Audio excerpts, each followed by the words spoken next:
Hey everybody, good afternoon and welcome to today's episode of PhotoBiz Live. This is Danny from the PhotoBiz team, and today I'm very excited. We have a great webinar planned for you today. We're going to be joined by Dan Freiwald, and he has a webinar plan where he's going to show you guys some easy steps to create some different buzz for your studio using a couple of different methods. And I've had a chance to check out his presentation. He's got a lot of really cool stuff planned for you today. He also has a lot packed in today, so make sure you guys are paying attention and are ready to take notes. And if you guys haven't had the opportunity to learn from Dan, a little bit of Dan's background is that he's a photographer who enjoys blending creative light with graphic design to create artistic images that evoke drama and tell a story. Dan's formal education includes an associate's degree in marketing communications, and he has worked as a graphic artist for 12 years before changing his career path to photography in 2005. And I want to go ahead and bring Dan on and see how you're doing today. Dan, how are you doing? I'm doing great. Thanks for having me. Absolutely. So I know you've got a great session planned for everybody, and like you were letting me know, this is a little bit shorter time than you're used to doing, so I know you've got a lot planned for everybody today. Yeah, we have a lot of information to go over. I'm super excited to be presenting this. I know some people, if you've seen me live, I go through a lot of this, and I'm excited to present it here via the webinar and get more people on board with some of the things I'm doing and ultimately help everyone in their business. So. Absolutely. Well, judging by what you have planned for everybody today, I think everyone can take away something from the webinar today. So I just wanted to let everybody know that in addition to get the opportunity to learn from Dan in today's webinar, we are going to have a question and answer session at the end. So you can use the chat tool to submit your question, and we're going to answer them after the presentation. Also, if you guys are on Twitter, you can join our discussion on Twitter using the hashtag #PhotoBizLive. If at any point during today's webinar you have any kind of difficulty hearing Dan or viewing the slides, then please use the comment box to let me know directly here, and I'll do my best to help you troubleshoot your issues and make sure that you're able to hear and see the visual okay.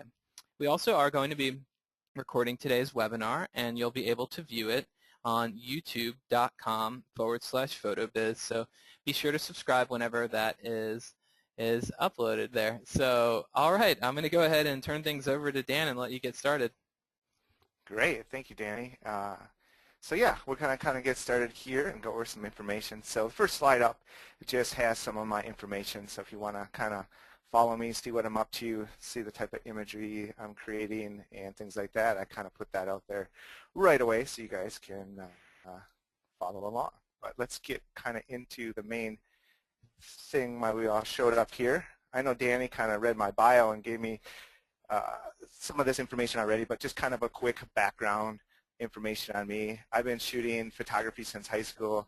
I always loved photographing everything I saw, and never really thought I could make a living at it, but it's one of those things that I truly enjoyed, and now I am making a living at it, so it's a great thing. But I originally went to college in a degree. I had got a degree in marketing communications, which was a fantastic program.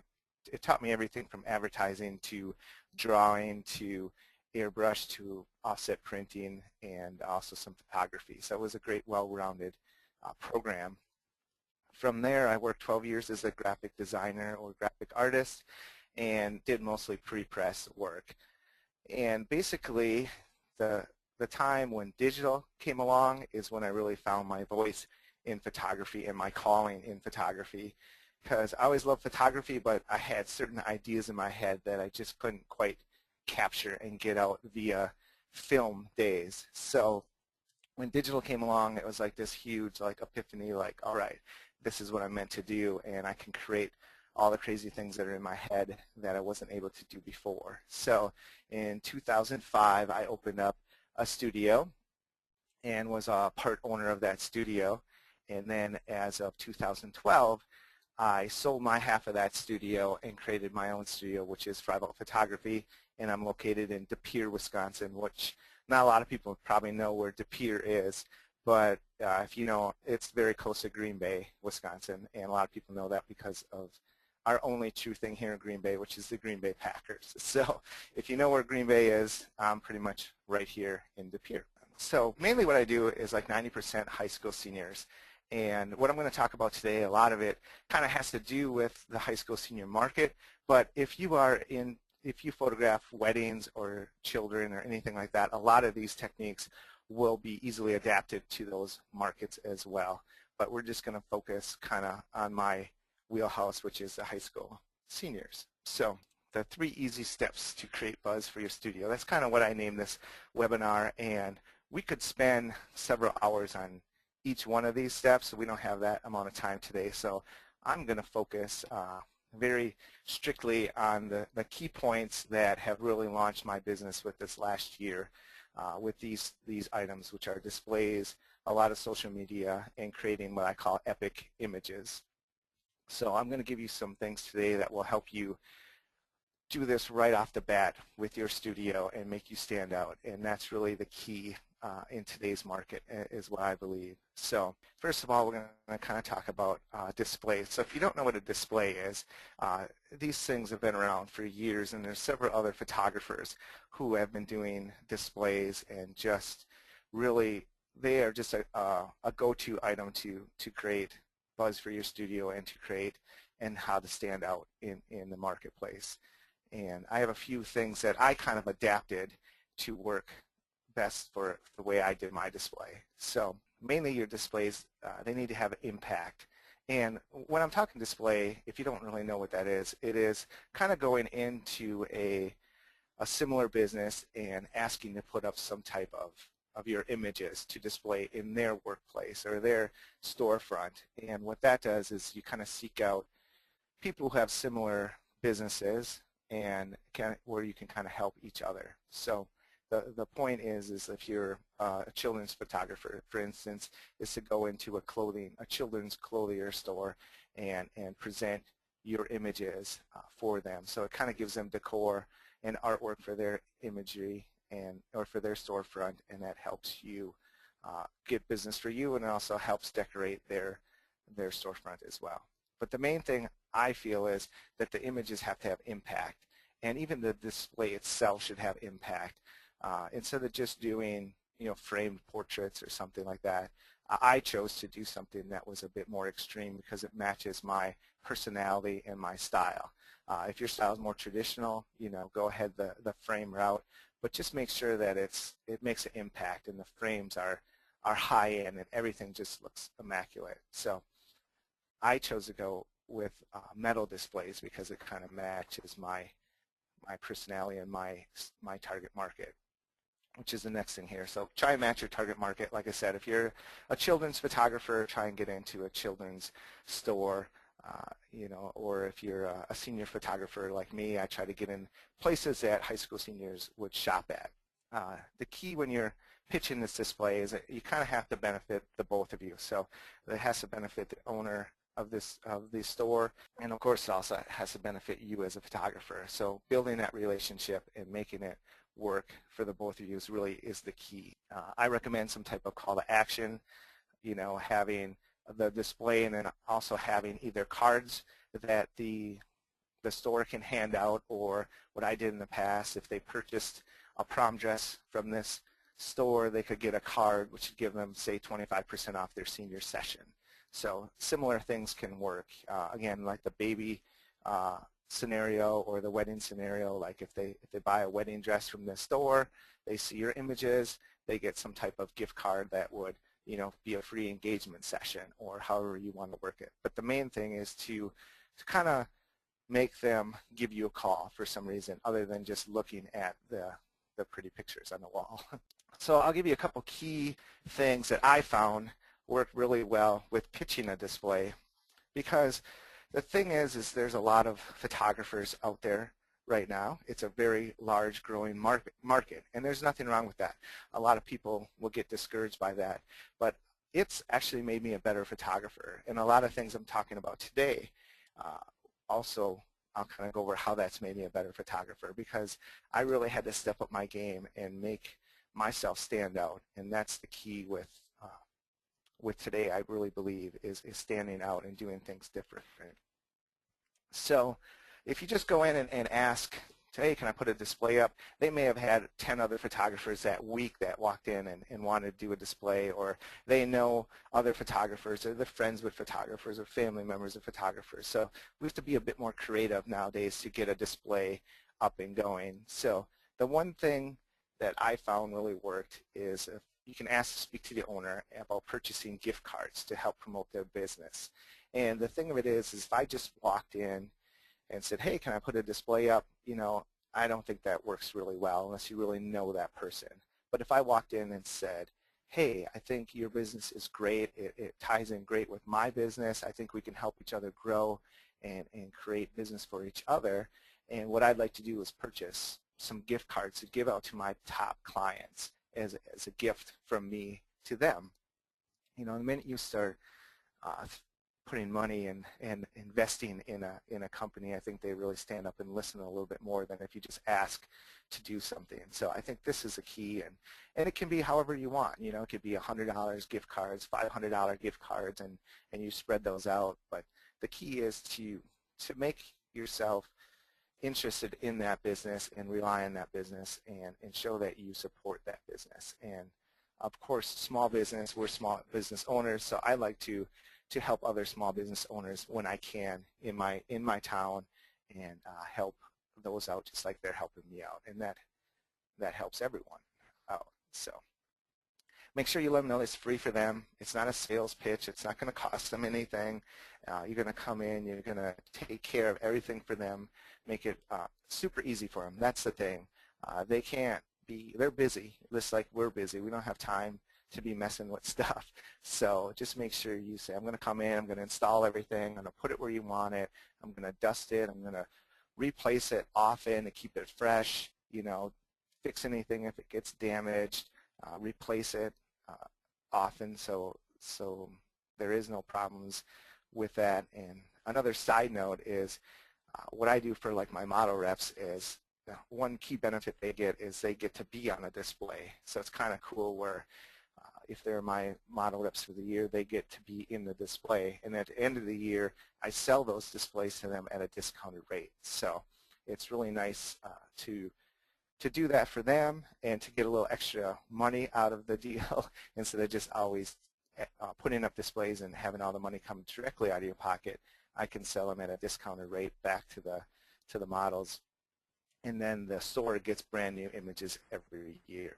So again, just tell them it's free to display, includes installation, and just take care of everything for them. Make it super, super easy for them. You really have to pitch the benefit for them, and I think that kind of goes with the top section there where you're just showing how you can bring business to them. And of course, if you give those gift cards out to your top clients, they are obviously going to use them if they match that store or whatever, so they will see the benefit right away as well. I also have known some other photographers that create their own kind of punch card. So instead of just coming in with the card, it kind of shows that they came from me. So that's another option as well. Now the key as well is to show your best work. You have to show why you're different. Because if you just go in, like I said, with regular images, they may have had a lot of other people who stopped in that week and said, hey, I want to do a display. And they're like, oh, okay. But if you show something that's different and show something that is unique that's going to stand out, then that's really the key with allowing them to put your work up in their storefront, because they may be kind of iffy at first. So what you might want to do is take your iPad in and have some images ready where you can flip them out and show why you're unique and different. Or you could do maybe have a nice press printed album printed up or something. There's a lot of, I use White House Custom Color, but there's a lot of great places that print albums, and you can bring in and kind of just show why you're different. As photographers, we may see all these cool products all the time, but a lot of people may have never seen a press printed album and how cool the images can look designed and laid out in there. So I think that's a good key with going in instead of just saying you're a photographer. We are visual people, and try and show our visual artwork as soon as you can to show how you stand out. So one little side note on my little marketing my 1-minute marketing tip here is if you're not sure what different is, this is what I suggest, is to look at everyone else in your market and do the opposite. That's kind of the easiest thing to do and the hardest thing to do. You know, it's kind of easy to be like everyone else, but it takes effort to be original. But once you are original and you do stand out, you know, you will really make an impact. And that's what I tried to do last year with starting the business over in a different area just to make an impact and stand out. So this was my first display here when I started the new business. And these are 4 different dancers.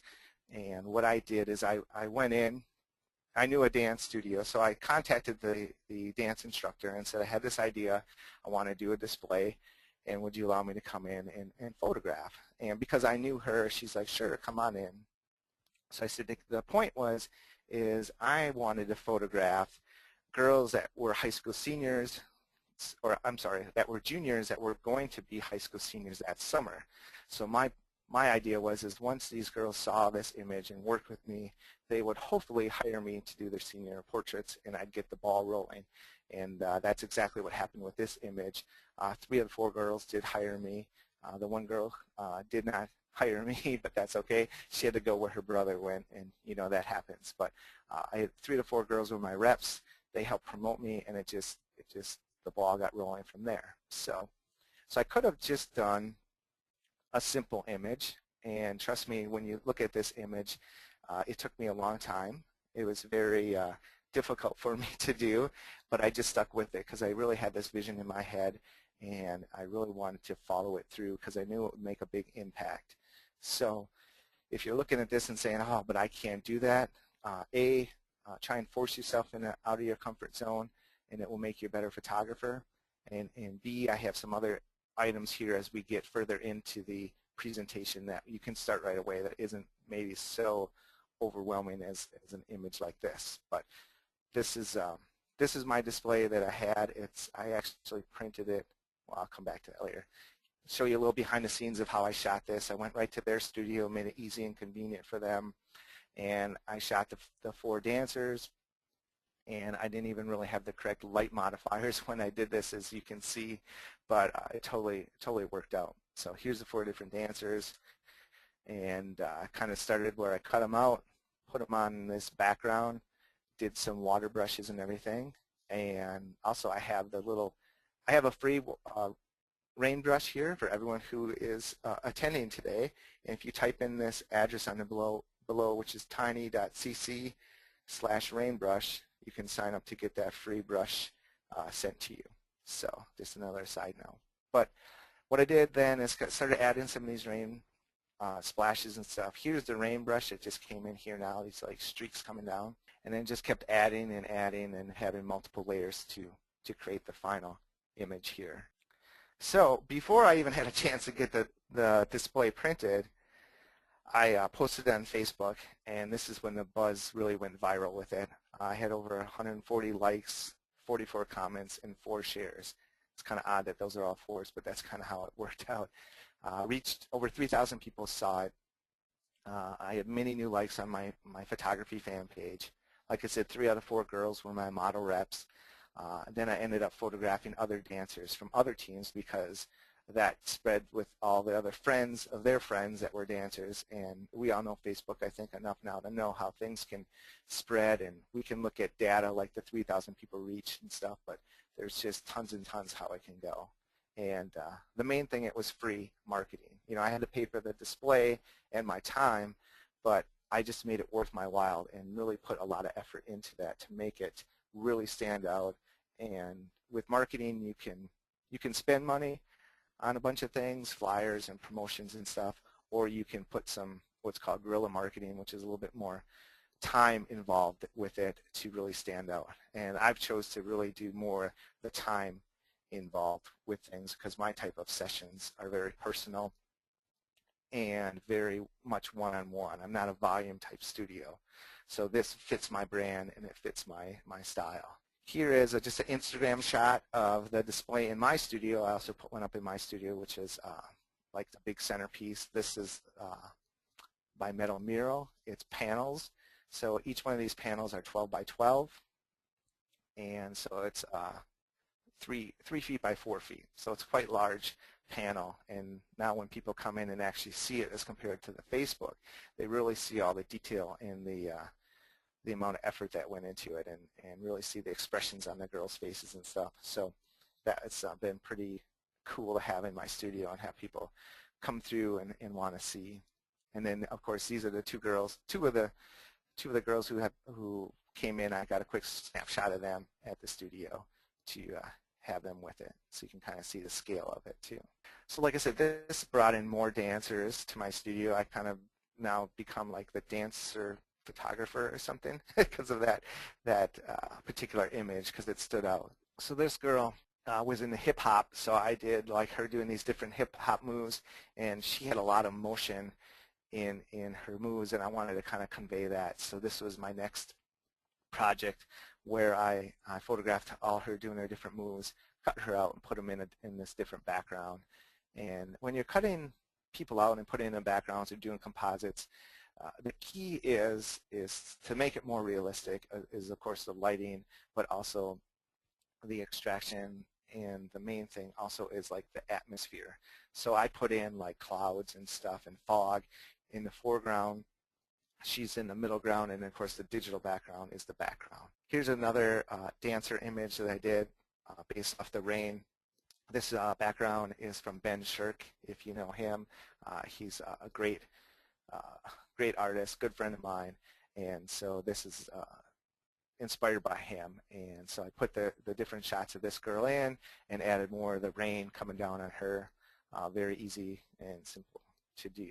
And on a side note, I got then a call from a family who was in karate, and so they were all like second or third degree black belts. So they wanted a family pic done, but they wanted it in the style of the dancers. So here's the family shot of them. It's the mother and the two daughters. So I put this together for them, and now the karate gym wants a display. So it kind of keeps rolling and feeding itself, which is really cool.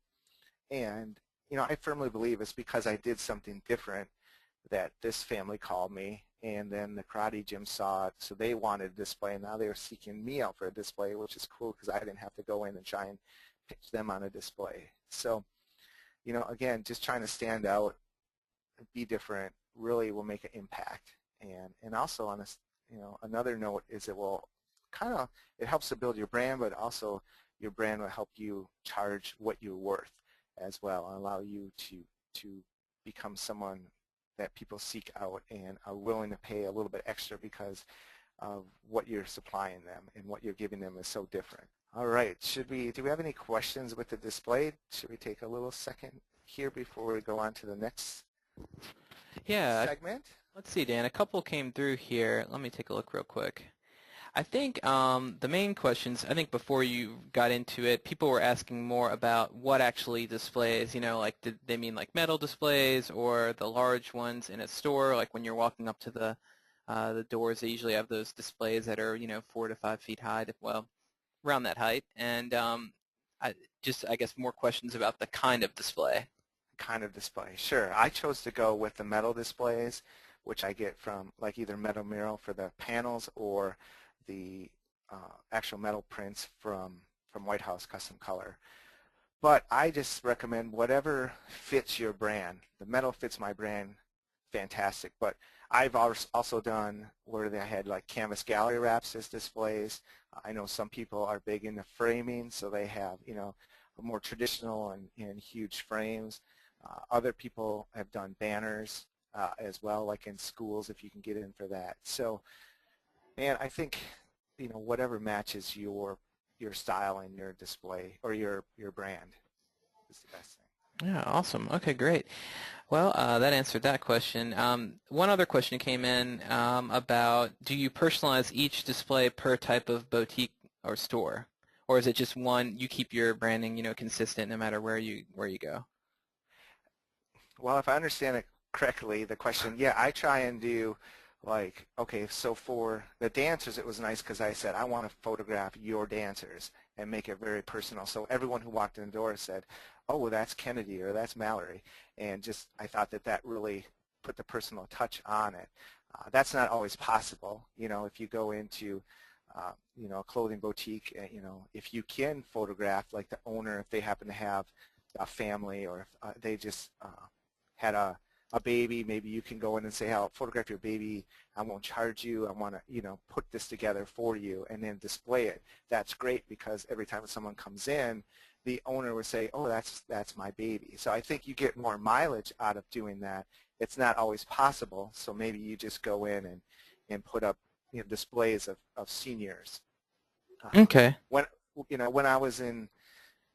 I got in the prom shop that had the dresses, I asked all the girls, like, oh, where'd you get your prom dress? Where'd you get your prom dress? And I make notes of that. So at the end of the year, I found out where most of the girls got their prom dresses from, and then I went in with those images and said, hey, all these girls came to me for photography, and look at, I got all these cool shots of your dresses on these girls, and wouldn't it be cool to, I'll print these up and put them up for you. It's not going to cost you anything, and I'll have a display of all your dresses in cool locations and different things, and just the typical prom shot. And they're like, heck yeah, I'd love to have that. So the more personal you can make it, the better it is. It doesn't always work that way, but A, it gets your foot in the door, and B, I think people will talk more about it. And then you'll get you suggest the kids to go in, I'll send them messages on Facebook, say, hey, your image is on display at so-and-so, go and check it out. So I've had other people then go and take like Instagram shots of themselves next to their image and stuff. So I think that really creates a lot of ongoing viral buzz. All right, awesome. Well, I'm going to let you jump right back into the presentation, Dan. All right, and that kind of gets us going into our next segment here. So this is number 2. It's like social buzz or viral buzz. Social media is huge. We all know there's a gazillion different social media sites that we could be a part of and waste our time on. So I'm just going to touch on a few of them today, because it can be overwhelming and it can also suck a lot of our time up. So basically, I use Facebook a lot. I know a lot of people think, and it's true, that a lot of the high school kids are getting off of Facebook, but there's a few things I've experienced is, yes, they're getting off of Facebook because I think the moms are on there, which is a good thing, because as a senior photographer, I'm marketing to both the moms and the senior, so that's okay. I also believe that Facebook is a great way to display images, so it's more of the virtual display instead of the on-site display. And kids still are going in and checking their Facebook, maybe not as often, but they're checking it for the imagery that it provides, because it is a pretty good platform for that, unlike Twitter and things like that. So Instagram, I'm like huge on Instagram. I don't even use it to its fullest potential. I know there's a lot of great people out there that do. You might want to check with Lou Everling. He's great with social media. He does a lot of great things. I am slowly getting more accustomed to it, but I'm addicted to Instagram. I shoot a lot of video with my iPhone now during sessions. Blog posts are great to get a more personal aspect to your photography and behind different things. And Pinterest is also a great time sucker, but it can have some great SEO factors as well to your company. So I'm going to talk about a few of these things, but like I said, the key with this is some of this stuff also helps your SEO. So spending time on it can also help kind of boost you a little bit more. And again, I'm no SEO expert. That's why I have a PhotoBiz site. Talk to you guys there at PhotoBiz, and they're excellent. They've given me so many great pointers and information on boosting my website. It's really amazing, and I'm not saying that just because this is a PhotoBiz webinar. I truly believe in what they do. So so the thing I did this past year is I did something that's kind of controversial out in the photography field, I guess, is a sneak peek. And what I did is I posted one image from the senior session on Facebook the following day, or even if I could that evening. Now, what that does is it created a lot of instant buzz. They're coming off the high of a cool experience, a great session, and then boom, I hit them with a wow image right away. It also kind of feeds to their ego or their type of personality that they have to have it right away. You know, we're kind of getting into this age where we have the internet, we have information right at our fingertips always. So it's like, how can I get this? How can I capitalize on that? So this is what I decided to do with the sneak peeks. Helps keeps the experience of this session active, helps them kind of keep talking about it a little bit more, you know, just keeps them interactive. It adds excitement for the viewing and order session and kind of gives them a little tease without really taking away from the excitement of what's going to happen, like, you know, 10 days later when they actually come in and view and order. And that's my workflow is I shoot, I put up a sneak peek, and then I also book them right away for their viewing order session within 10 days, 7 to 10 days. So I keep everything moving very fast for them.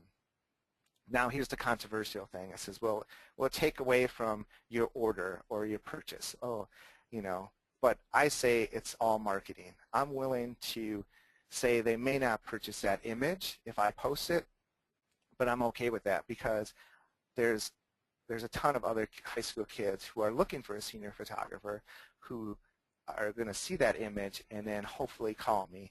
And knowing what my averages are, I'm okay letting one of those images go to create buzz and more people to call me and to hopefully book with me.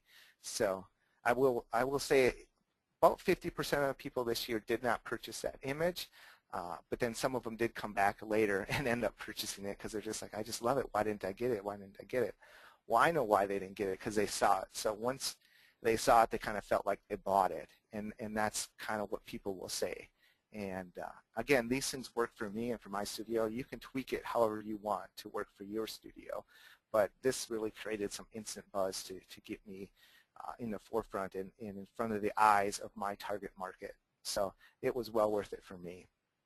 And what some photographers will ask, or like, well, did you post maybe not your best image? And I used to think that, but I'm like, no, I'm posting the best image from the session. And it became a game to me, like how great of an image could I create, and how cool an image could I create that I could only post one. Like if I only had to post one image, this thing better be pretty darn good. And I wouldn't end the session until I felt like I had that image. And ultimately, what I didn't know is it also made me a better photographer. It made me concentrate more. It made me be more aware of my surroundings, and also made me, you know, just make sure I got like an unbelievable image because I only had one thing to show who I was. And you know, if you've ever been asked to submit your favorite images for a website or for an article or anything, you'll know what I'm talking about, because they say, oh, just send me 10 of your favorite images. And it's very hard to do. You end up sending like 50 because it's like, oh, I kind of like this one, but this one's kind of cool. You know, so think about if you only had to submit your best image, the one image that you're in love with, and you would probably think, oh, I should have spent maybe a little bit more time creating that image. So that's the sneak peek. If you don't want to do the sneak peek, I started doing a sneak peek in Instagram. So if you're not on Instagram, definitely check it out. I think a lot of people know what that is. If you don't, just make sure you check it out. I think it's really cool. It's kind of Twitter for photographers, I call it, because it's just like little snapshots and everything. And Twitter is, I'm not a big fan of Twitter because I have to like come up with catchy little comments and stuff. So, but I'm a photographer, so I see visual things all the time. So it's easy for me just to snap a shot and post it. So I started doing some of these Instagram shots, and I was amazed by how many likes and comments I was getting on these simple little images. And there's really nothing to them. But the thing of it is I was doing it during the session, and by the time they got home, that high school senior had like, you know, 30 likes and 10 comments or whatever. It's like, wow, like how cool for them to just come off this cool session, come home, and all of a sudden have all this stuff kind of feeding their ego, I guess. And you know, high school is about popularity and things like that. So it kind of maybe helps play off of that. But I was amazed by the amount of information and people liking and stuff, and it was pretty cool to see. So I'm like, I have to do more of this. And so so I decided, well, instead of just shooting whatever Instagram stuff, I was going to go more in detail. So I started posting like behind the scenes shots, or videos showing basically how awesome and cool my sessions are. And I think that's really the key, is just to do an Instagram shot. It was creating some buzz, but when I started showing some of the different things I was doing, it really had a bit more impact as well. So here's a simple behind-the-scenes shot of a girl in my studio. I photographed her on this stool with this fabric. I had a certain idea to create this image because she was going to, after talking to her, she was going to school for like fashion design or graphic art. So I thought, ooh, this would be a great image, great for her. This shot was her getting her hair and makeup done, so it kind of showed something different. Actually, she's putting eyelashes on one by one here. So it's pretty cool thing that my makeup artist does, which really stands out too. So I kind of said, oh, Catherine's in. She's getting her hair and makeup done. We're going to have such a great session today, and kind of just play up on the whole coolness factor of what's going on. And then this is the final image that I created for her with the fabric and everything when it's all cut out in composites. So of course this image made quite an impact, and it was led up by the Instagram shots that kind of alluded to what we were doing and stuff. So kind of my point is to make what you're doing stand out. I've said that before. I'm going to say it again throughout this thing, but just do something that is different, and that will really make this social media stand out and work for you even more. Just posting regular images is only going to take you so far. So here's a couple more what I call my wow images. And again, because I was like only doing one of these, I really needed to push myself with each thing that I did. So here's another dancer, and here's some of these flares and stuff that I created to make like more movement and impact with the dancers that I'm doing. These also work great for any athlete. So they're kind of a cool new thing I'm doing.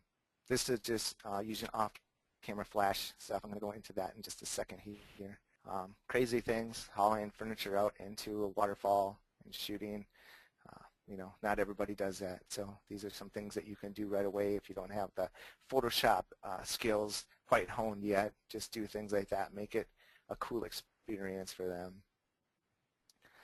Here's another dress shot with all the fabric and everything. Here's a levitation shot inspired by Brooke Shaden, another friend of mine, another great photographer, artist, and you might want to check her work out. She does some truly amazing stuff. So I've been blessed to teach at After Dark in a lot of different places and become good friends with these people, and we feed off of each other and help push our creativity. So it's really that's been huge in making myself a better photographer.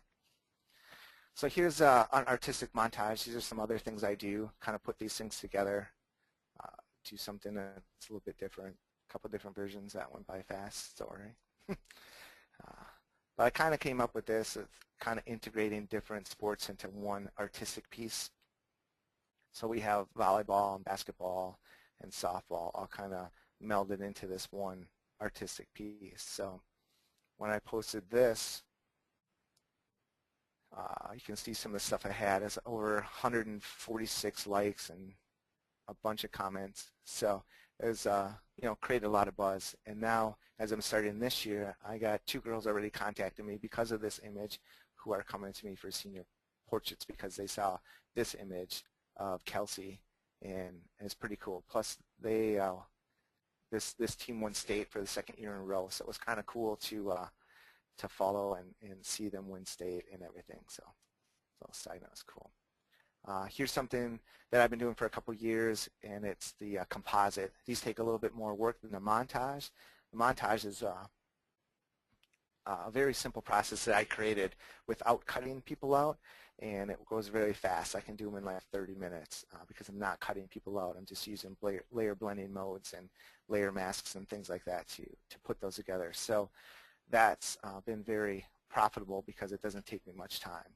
But I wanted to kind of step it up, inspired by Joel Grimes photography, and do something where I photographed the senior in a studio and put him into a digital background. So this is one of my digital backgrounds, and I just shot this last week at After Dark. Here's him against the gray background. Spray him down with some water. do some edgy lighting with them. And here's the digital background, and then this is him placed in. So these are an add-on, something that people can add onto into their studio session, but it really creates a big impact. So these are kind of fun, new, different things that I'm doing with the studio. So some Facebook tips here, and these are not like, these are just kind of some of my things that I kind of base off of, and everyone does things a little bit different, but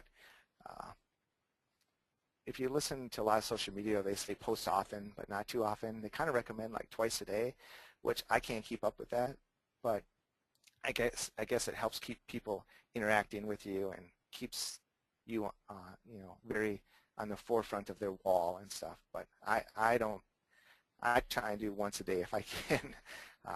My personal feeling is to be aware of your social image, kind of keep it light. I stay away from religious and political things. Some people don't. They feel like that's their personality and that's what they want to portray. I'm kind of easygoing guy, so I just kind of keep it easygoing. That's what I do. I don't try and do like hard selling or ads. I do a lot of soft selling instead. I like to try and keep my images impactful and try and sell themselves. I don't like to put a lot of like buy now and save this and special discounts. I do that periodically, but I don't flood people's walls with that because I just feel like that kind of tunes them out. The minute they feel like they're being sold to, they're going to tune out and not engage as much. It's great to show off your work. It's a great visual tool. I kind of touched a lot on that already. Shows your personality. Try and post at peak times to get maximum impact. You can do a lot of research on when the peak time is. Again, I'm working mainly focusing on high school seniors, so I'm trying to post like when they get out of school or maybe even later, like at 9 o'clock at night, by the time they're out of school, out of practice, out of running around, doing whatever they do, and finally maybe sit down and check what's going on in their life at like 9 o'clock at night or something. This is maybe reply to comments the next day. Don't really reply right away. I kind of think that helps get a little bit more length out of your post and a little bit more information in other people's walls, like when you post and when you comment, so that they kind of see it on their wall. You can try and ask for likes. So if you with a post, say, for instance, I did like, click like if you think the Packers are going to win the playoff game today. And of course, I'm in Green Bay, so Packer country. So you get a lot of likes. So that kind of helps get you more or gets you kind of higher up rated as well with Facebook and how it spreads to other people's walls. So you can ask for likes or encourage interaction. You can also try and promote a post. What I recommend is not promoting a sale or an ad. I recommend more promoting just a fun little quote or promoting a certain photo, and then once you get a lot of interaction with that post, when you post your next post, it kind of helps because all those people just recently interacted with you. So that actually sale post could maybe be posted right after that, and then that spreads into everyone's walls because they recently interacted with you, which is what this next bullet point is post for a high response before an ad post. So that might be confusing for some people, and I'm no Facebook expert and figure out how this works. I just know that these are some things that have worked in the past for me. So here's a fun little thing you can do right away. Like I said, I've really built a lot of cool relationships with my clients. So when it comes to their birthday, Facebook alerts me, hey, it's so-and-so's birthday today.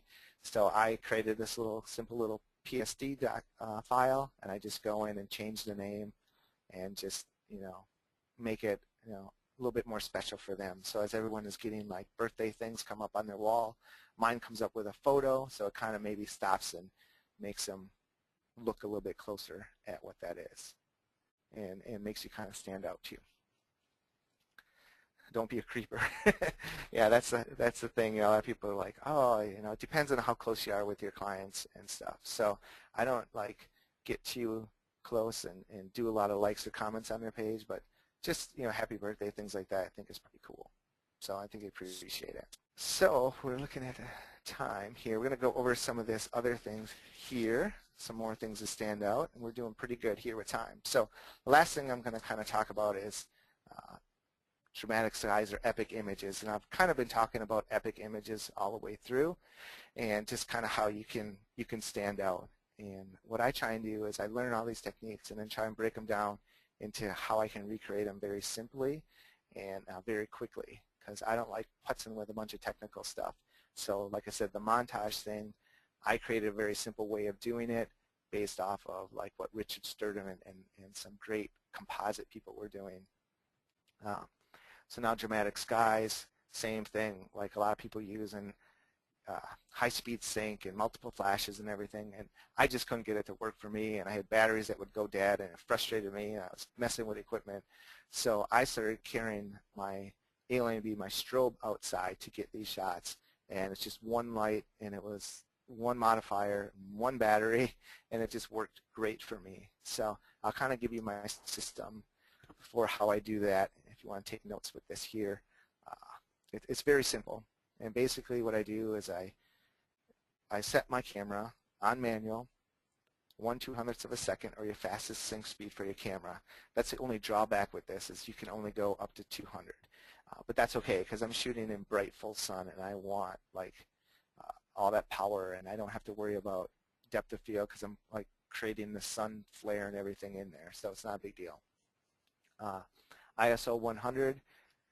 And then usually what I do is just meter my sky depending on how bright the sun is that day. It's anywhere from F18 to F22. Then I position the light at 45 degrees and 45 away from the subject, and then I turn the subject into the light.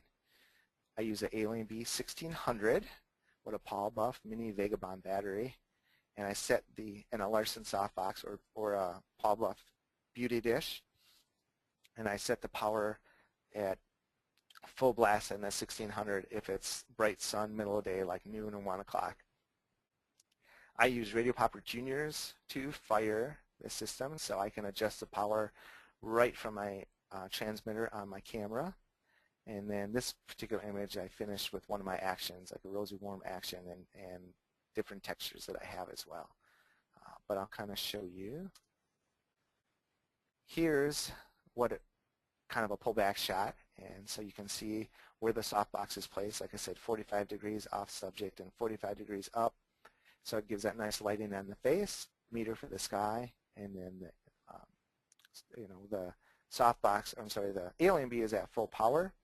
So if it's real easy, like if it's too bright on their face, I just turn the power down on the softbox. If it's not, I pull it all the way up or move it closer. So very easy to adjust and work with it, and kind of what you see is what you get. Here's what it would look like if it was shot without the flash. So you can see how I meter for the background as if there's a subject not there, and I have a good deep blue rich sky, nice starburst in the sun, and then boom, the flash goes off. It fills your subject's face, and you have yourself like straight out. This is straight out of the camera, what it looks like. Now the question that people say, can I do this with flash? Yes, you can do that with flash. It's just a lot more complicated. So you can definitely do it. There's some great people who teach how to do that, like Jordan Chan, Michael Mowbray. They just do great with it. I like this system. It's much more easier for me to do, and I have a lot less things to worry about. And I only have one battery to charge before a wedding or before a session instead of multiple batteries. So here's some other things you can do as we're winding down here. We're almost done. To kind of stand out and just be a little bit more special with your studio. Again, these things are non-technical. They don't involve Photoshop, but they'll make a big impact in your community and get people to talk about you. But so what I do, I have like fresh cookies here, offer drinks. I got tons of different drinks, and just kind of nice to do something non-photography related that makes me stand out. I have goodie bags for every senior that comes in, bottles of water, snacks. It's a long session with me. We're going to be out doing a bunch of different things, and so it's nice just to kind of have some of their favorite things as a little goodie bag for them as they come in. Another nice thing I do with water, I have soda and water, but the water I have like the Crystal Light flavoring packets, which went over really well as well.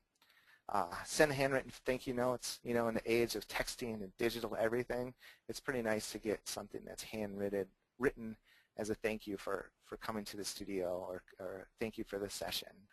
Give them special gifts that aren't photography related. It's nice to reward some of your best clients, and you know, you can I've given away certificates to spas for the parents, iTunes gift cards to the seniors, you know, just something that isn't photography related, which really you know, people realize that you're not just trying to always sell to them, that you really do care about them. And it all goes under marketing. You know, I'd rather spend a bunch of money on a spa certificate for a good client than to spend it on a direct mail piece that they might throw away. You know, I think that's kind of how I've stood out. Pinterest, we could talk forever on Pinterest, but I kind of use it for clothing and style boards. Kind of shows that I'm a person of knowledge. I maybe know what styles are in, what things are cool. So I'll send a lot of my seniors to my Pinterest board for clothing tips before their session. I also meet with every senior before their session to go over clothing as well. So I kind of just, that starts the whole building process, which is what I have next. So pre-session consultation, I think it's key with the type of boutique type studio that I have, is to meet with them, really show your interest, kind of get a game plan of what their session is going to be, and go out and create something that is just amazing because you both kind of collaborated on that type of session. You can use Pandora for their music, plug in their favorite music during the session. I do a lot of outdoors. I'm not indoor much, but it's kind of maybe nice to have their favorite music playing before, you know, as they walk in the door. And those are questions you can ask during the wardrobe consultation or the portrait consultation, so you kind of know what those things are for them. My top clients, you know, at 3,000 and above, I offer to come in. I don't offer. I say I'm going to come in and deliver your portrait orders. I think anything over 4,500 and above, I will deliver and install it for them. So kind of like a nice little thing to say, hey, you're special. You've invested in me. I'm going to make this easy on you and install it for you. Super cool packaging. As kind of think of the first impression you can make as a studio, and also the last impression you can make. So if you kind of have all this cool stuff and cool experience, and you just throw it in a, you know, a cheap plastic bag and send it out the door, you know, what does that say about you and your business? And I love Apple products, and if you are an Apple loyalist, you'll know how cool their packaging is. Like, I have all their package. I hate to throw it away. It's so beautiful. So I kind of want to have that same perception in my studio. Special touches. I've done, you know, made it easier for people to communicate with me. You know, auto emails reminding them of sessions. Online booking is a thing I'm looking into doing as well, and just kind of make it. You know, people are busy, so how can I make their life easier? And how can I make it easier for them to come and spend money with me? So these are some things that have helped. Professional pricing menu. I've switched to all my pricing now is on an iPad, so when they come in, they're looking at it. I know other people have gotten press printed albums with their pricing. So I think, again, those little touches, instead of just having like a printout of your pricing laying, laying for them to come in or whatever, I have something that's kind of cool for them. And I also have the $5 pen. So the one thing I'm a stickler at with my studio is if they're signing anything, I want to make sure that the pen, and it doesn't even have to be $5. I mean, it could be $3, but there better not be anyone signing a contract, especially like for a wedding or even a senior, with some big pen.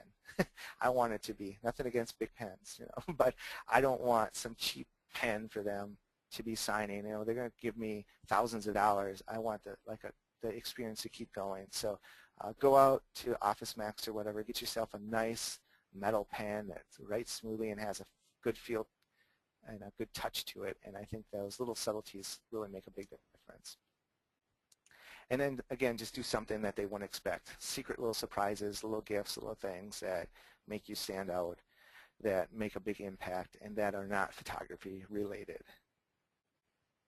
All right, so like I said, I love Apple products, so we're going to finish up the presentation here with a quote from Steve Jobs. And, you know, your time is limited, so don't waste it living someone else's life. Don't be trapped by dogma, which is living the results of other people's thinking. Don't let the noise of others' opinions drown out your own inner voice. And most important, have the courage to follow your heart and intuition. They somehow already know what you truly want to become. Everything else is secondary. So a little inspiration quote that I also posted on my Facebook today because I knew I was doing this presentation. So those of you who may have seen it on Facebook, you're seeing it again now. And yeah, I just wanted to kind of end with that little segment and something that kind of really, when I read it, really matched my life and everything that I've been doing the last year. So,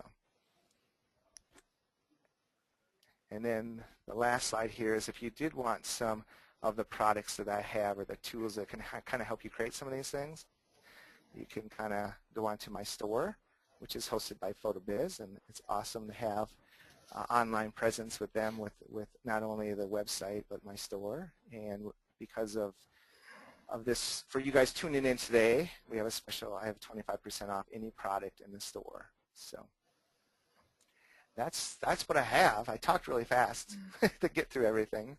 So hopefully you guys kept up with me. And we can go over questions now too, right? Yeah, absolutely. Well, thank you, Dan.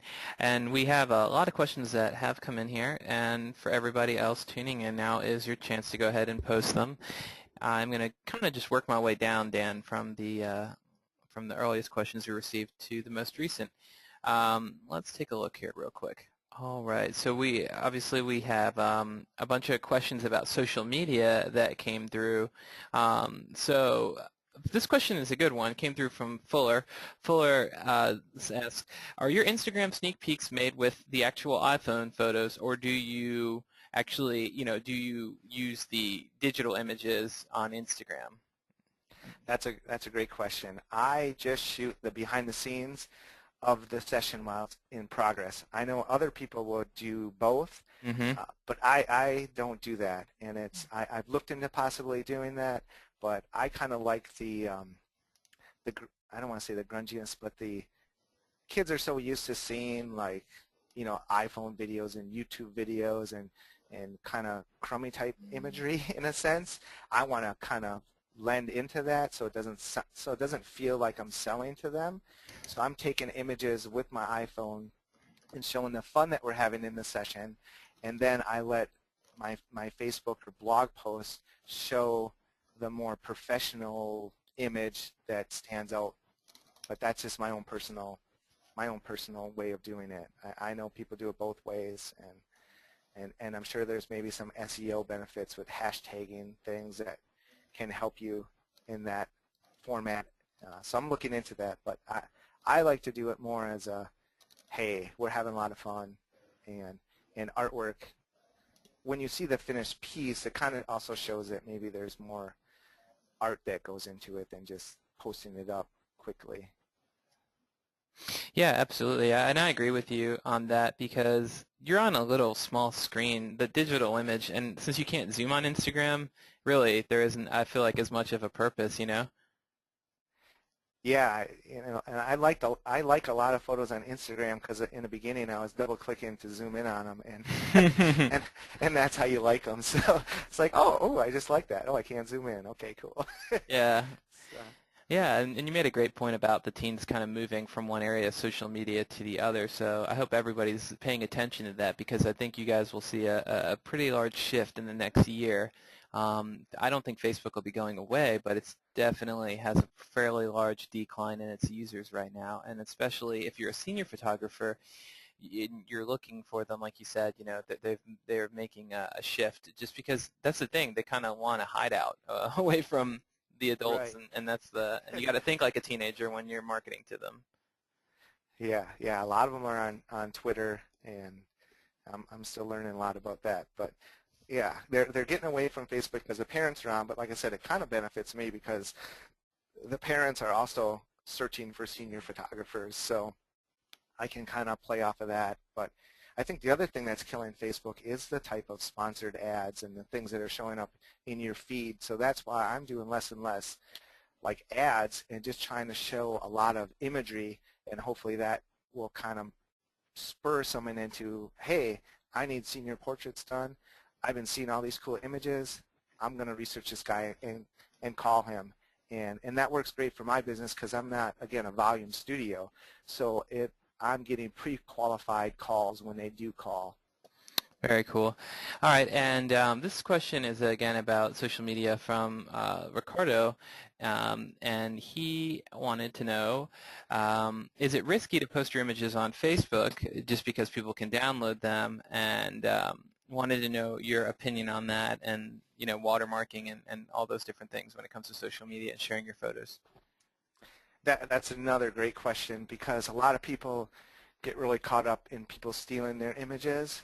I don't get too caught up in it only because I know what my averages are when people come to me. I'm not attracting the type of clients who are going to steal images off of Facebook. In fact, at like a $3,000 order from me, they get digital images from me because I'm like, if I get $3,000, I'm okay with that. And in fact, this year I think I raised it to, no, it is $3,000. So the point being is you have to get, you have to get the right clientele and you have to get your money up front. So when I do my sneak peek, it's just one image and it's not taken away from my order. Because then they still have to place their order to get more images on Facebook. So that is kind of forced people, I shouldn't say forced, but it's kind of led them to the averages that I want based on they want more Facebook images. So I don't just give out Facebook images. They have to get like a $1,500 to get like 5 more Facebook images. At $2,000 or $2,500 they get more, and it's a sliding scale, so I kind of get them to go where I want them to go to get the averages I want. So if people are going to steal an image here and there from me, as long as I'm getting the averages I want, I'm okay with that. And also I don't do like a huge watermark and put stuff all over and everything. I just have a logo in the corner, and yes, they can crop it out. Not a, it happens. It's going to happen. There's nothing I can do to fight that fight. I think where a lot of people get caught up in is they're not getting enough money in their sessions, and so yeah, it is tough when people steal things in that case. So. Yeah, I totally agree with you. Just my 2 cents on that. Hopefully I can give a second opinion as a non-shooter, but a social media person. I don't think that you'd agree with me, Dan, you're not really looking to post a full set, and certainly not before they order. And if people want to steal your images, it's unfortunate, but they're going to do it either way. So you maybe have to reevaluate, like you said, Dan, who your potential client base is, and if that's something that's, you have to worry about immediately when you first start working with them. So just think about that, evaluate that before you guys start posting a whole bunch of stuff online. All right, this question comes in from Patrick, and Patrick says, do you have any opinions on the non-artifact future people are predicting for a total absence of future print sales? It seems many only want to own the digital files, and even when they hire a pro to shoot senior or executive portraits. And that is his question. So what's your opinion on that?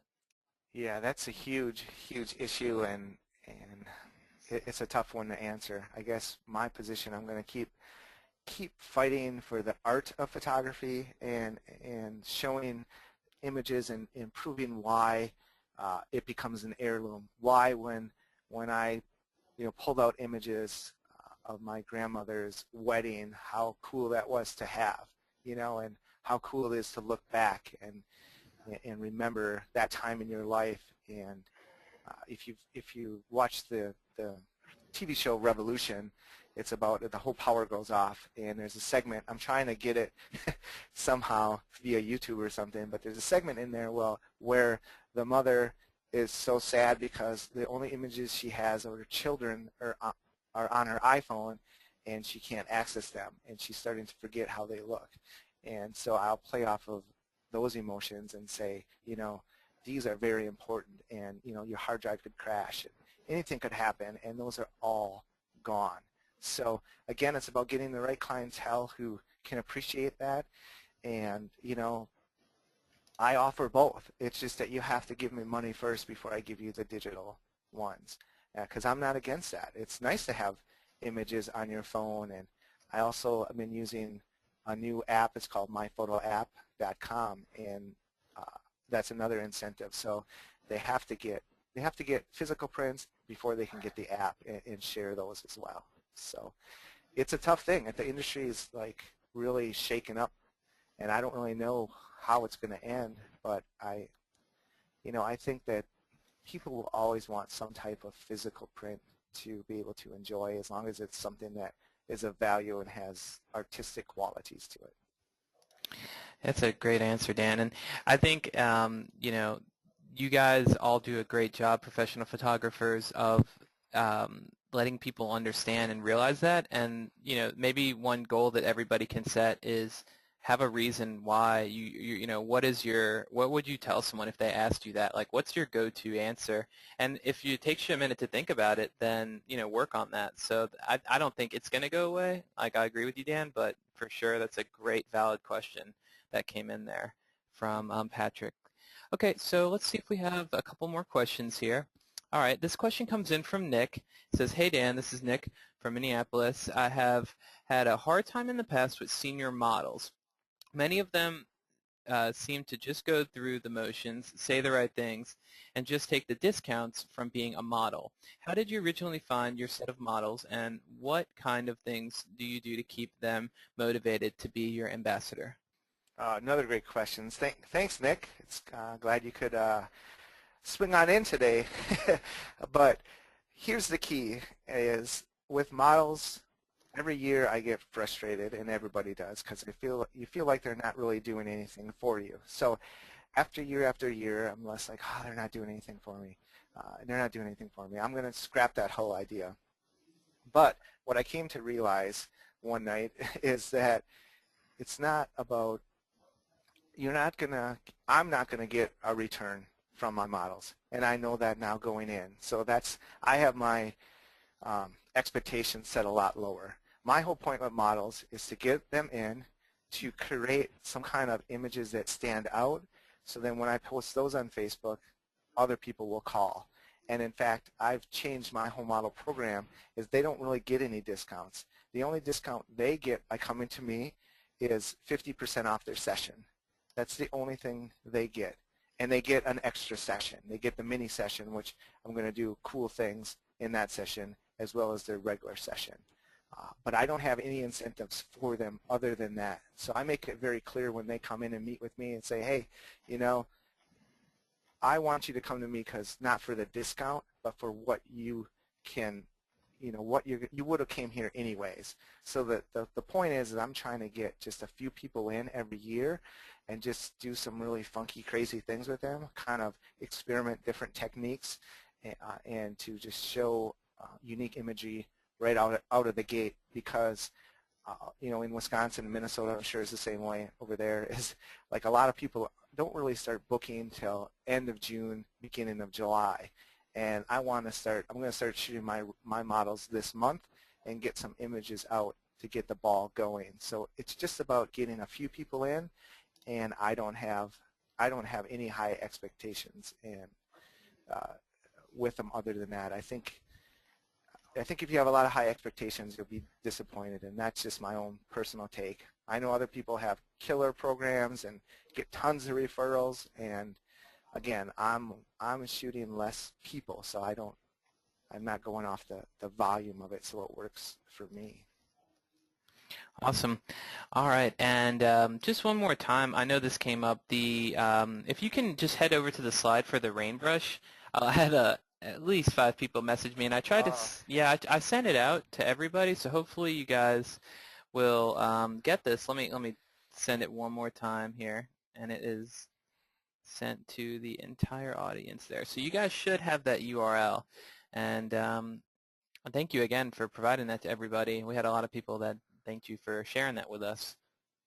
Yeah, it's a cool little thing, so play around with it and see what you come up with. But okay. Did you want me to go to that slide? Well, I just sent it over. Yeah, I sent it out to everybody, so you guys should see it in the chat window. It should have come to the entire audience, the URL. So if anyone for some reason didn't get that, just let me know, and we'll send it over to you manually. individually. But Dan, it looks like those are the questions that I had that came in today. I want to give everyone an opportunity to just, if you do have any additional questions, now is the time to send them over to us, and we'll see what we got coming in. I was going to mention too with this this slide up. These flares are pretty brand new for me. They've been really cool to create, and this background, the guy doesn't come with it, so sorry, it's just the background. So I wanted to throw that out there as a fun little joke. But. Nice. Okay, well, Pamela asked, where did you get your packaging from? I'm not sure, Pamela, or if you know specifically what she's referring to, Dan. Yeah, it's probably the one I talked about, like the Apple products and packaging. And I I've used gotcha. a couple different companies, and in fact, I was just down at Texas School last week and picked up a flyer from a really cool place. I don't have it with me, but I'm going to probably be switching over to them. But if you're part of like your local PPA or even PPA, check out a lot of different places. I know the place I was using, I think it's H&B Packaging, I think, is the place I have been using. They have some pretty cool things because you can buy like the boxes with the tissue paper, and you can have like polka dots or whatever fits your brand, and the tissue's pre-cut and folded in there, because I was like cutting tissue and putting it all together, and I'm like, this is taking too much of my time. So I used that for a while, and then also last year when I got way too busy to keep up, I was using right through my lab through White House Custom Color. I can place an order. I think it's $7.50 or $7.95 per order, where it comes pre-packaged, which is way cool because all I do is take it out of the box and then put like some labels on it, like my press printed labels from White House, and that gives it a little bit fancier touch, and put it in a bag with some tissue paper. So what's nice about that, it's like the wallets are punched out, they're wrapped in tissue, the 5x7s are in cellophane, like artistic enclosures. It has a bow on it. It's like all set to go because it's just got too busy, and to pay someone to come in and do it, that wasn't happening, and things were like all over the place. I'm like, oh, I just want to call these people and tell them their order is in. So, I've been outsourcing a lot of that stuff. Same thing with framing. I use my lab, and it comes already framed. It costs a little bit more, obviously, but it's done for me. And I realized I kind of made a list of things that make me money and the things that suck my time that doesn't make me money. So I'm trying to focus on the things that make me money, which is marketing my business via social media and all these different things we talked about today, and also obviously shooting the sessions. So if I'm in my studio and I'm punching wallets, that's not making me any money. So I gladly pay $7.50 for it just to arrive and be done. Definitely. All right. Well, great session today, Dan. Thank you again. Looks like we've got all the questions today, and I wanted to thank you and the entire crowd for joining us today. It was great to see so many different people tune in from all over the place, actually. So thank you again, and I want to let everybody know that we are going to work on the recording and usually have that up online within 24 hours. So we will have that on there. And it looks like we have got everything all set here, Dan. And Landon Day wants to ask how you got such a cool goatee. Oh, I thought we were going to make it the whole webinar without the goatee, but my boy Landon down there in Texas, he had to jump on it. Yeah. Well, it's many years of not shaving, and someday, Landon, when you are old and wise like me, maybe you'll have a cool goatee. Fair Landon's enough. my buddy. Landon's my buddy. We're doing a program together, so Yeah, I I've can had a harass chance to him a meet little bit. Landon. That's cool. We all know each other now. Awesome. Yeah, and I'm working on my Texas accent. I don't have it down, but I've been using the word. I'm fixing to do something. So That'll do that. And just throw in yeah, y'all. You'll be good to yaw, go. and I'm fixing and yaw. So. There we go. Awesome. Well, cool. Well, thank you again, guys, for joining us.